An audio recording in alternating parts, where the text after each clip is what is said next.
حضرت مریم ایک نسبت سے عزیز روزگار بن گئی، از سے نسبت حضرت زہرا عزیز، لیکن سیدہ زہرا سلام اللہ علیہا کی عظمتوں کے ایک نہیں 3 حوالے ہیں۔ نور چشم رحمت للعالمین، امام اولین و آخرین۔ ایک نسبت تو یہ کہ وہ امام اولین و آخرین رحمت للعالمین کی صاحبزادی ہیں، پارہ قلب محمد ہیں صلی اللہ۔ ارشاد فرمایا فاطمہ تو بدعۃ منی، فاطمہ میرے جگر کا ٹکڑا ہے۔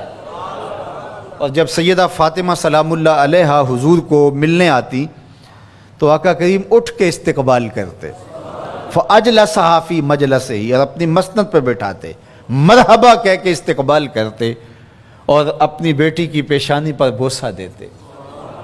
کیا پیار تھا! جب کہیں سفر پہ جانا ہوتا تو سب سے آخر میں سیدہ پاک سے ملتے، اور جب سفر سے واپس لوٹتے تو سب سے پہلے سیدہ پاک سے ملتے، تاکہ درمیان کے اندر جو فراق کے لمحے ہیں وہ کم سے کم ہوں۔ کوئی باپ ایسا نہیں ہے کہ جو اپنی بیٹی سے محبت نہ کرتا ہو، باپ ٹوٹ کے پیار کرتے ہیں بیٹیوں سے، لیکن جو پیار حضور کو سیدہ فاطمہ سے تھا وہ انوکھا ہی پیار تھا۔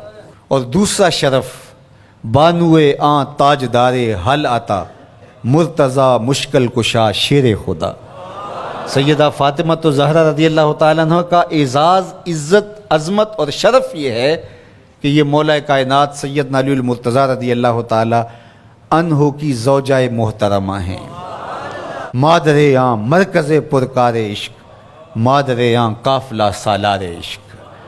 ماں ہیں تو اس کی جو عشق کے قافلے کا سالار ہے، جو عشق کی پرکار کا مرکز ہے، مرکز کے گرد پرکار گھومتی ہے۔ عشق کی پرکار جس وجود کے گرد گھومتی ہے اس کا نام حسین ابن علی ہے، اور حسین کی ماں کا نام فاطمہ بنت محمد ہے صلی اللہ علیہ وسلم۔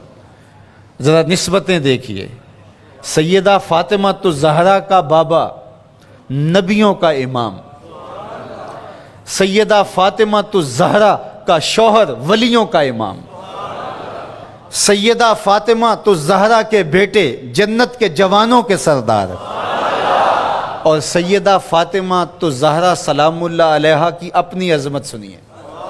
حضرت حذیفہ بن یمان رضی اللہ تعالیٰ عنہ فرماتے ہیں، حضور نے خود ہی فرمایا، حذیفہ سنو، یہ میرے پاس فرشتہ کھڑا ہے جو آج سے قبل دھرتی پہ پہلے کبھی نہیں آیا، آج یہ پہلی مرتبہ دنیا پہ آیا ہے، اور اللہ سے اجازت لے کے 2 کام کرنے آیا ہے۔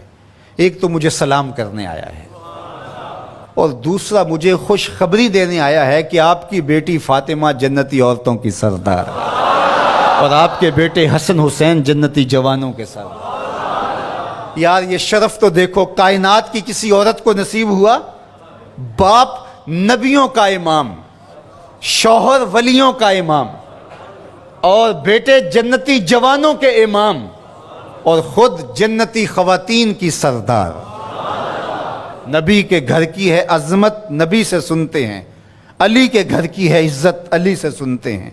وہ جس نے معزز کیا گھرانے کو، حسین پال کے جس نے دیا زمانے کو۔ اور اقبال تو یہاں جھوم اٹھتا ہے، کہا کہ تو نے جس انداز سے تربیت کی، ادب پر وردائے صبر و رضا، آسیہ گرداں و لب قرآن سرا۔ اے فاطمہ کیسا تیرا انداز تربیت ہے، ہاتھوں سے چکی پیس رہی تھی اور لبوں پہ قرآن کے نغمے جاری۔ جب مائیں چکی پیستے ہوئے قرآن پڑھیں تو بیٹے حسین ہی ہوں گے، جب مائیں جو ہے وہ 14 پاروں کی تلاوت کر کے پھر بچے کو دودھ پیش کریں تو بیٹے قطب الدین بختیار کاکی کی صورت میں نمودار ہوں۔ مائیں جب درہم و دینار سی کر کے آستین میں ساتھ تاکید کریں کہ بیٹے جھوٹ نہیں بولنا، جو مرضی ہو جائے، تو بیٹے پھر حضرت شیخ عبد القادر جیلانی کی صورت میں ہی نمودار ہوں۔ مائیں جب مائی راستی کی صورت میں ہوں اور بیٹے کے مسلح کے نیچے شکر رکھیں تو پھر بیٹا فرید الدین گنجے شکر بن کے نمودار ہی ہوتا ہے۔ اور جب ماں کھانا تیار کرتے ہوئے تھرکتی ہوئی تصویروں کو دیکھ رہی ہوگی تو پھر بیٹے اداکار تو بن سکتے ہیں، غلام محمد نہیں بن سکتے ہیں۔ تو ماؤں کی تربیت اثر پذیر ہوتی ہے۔ اچھی مائیں اچھے بیٹوں کی نہضت کی ضامن اور نشت کی ضامنہ ہوا کرتی ہیں، اس لیے اچھی ماؤں کی تربیت لازم ہے، اور سیدہ فاطمہ تو زہرا سلام اللہ علیہا قیامت تک آنے والی خواتین کے لیے رول ماڈل ہیں۔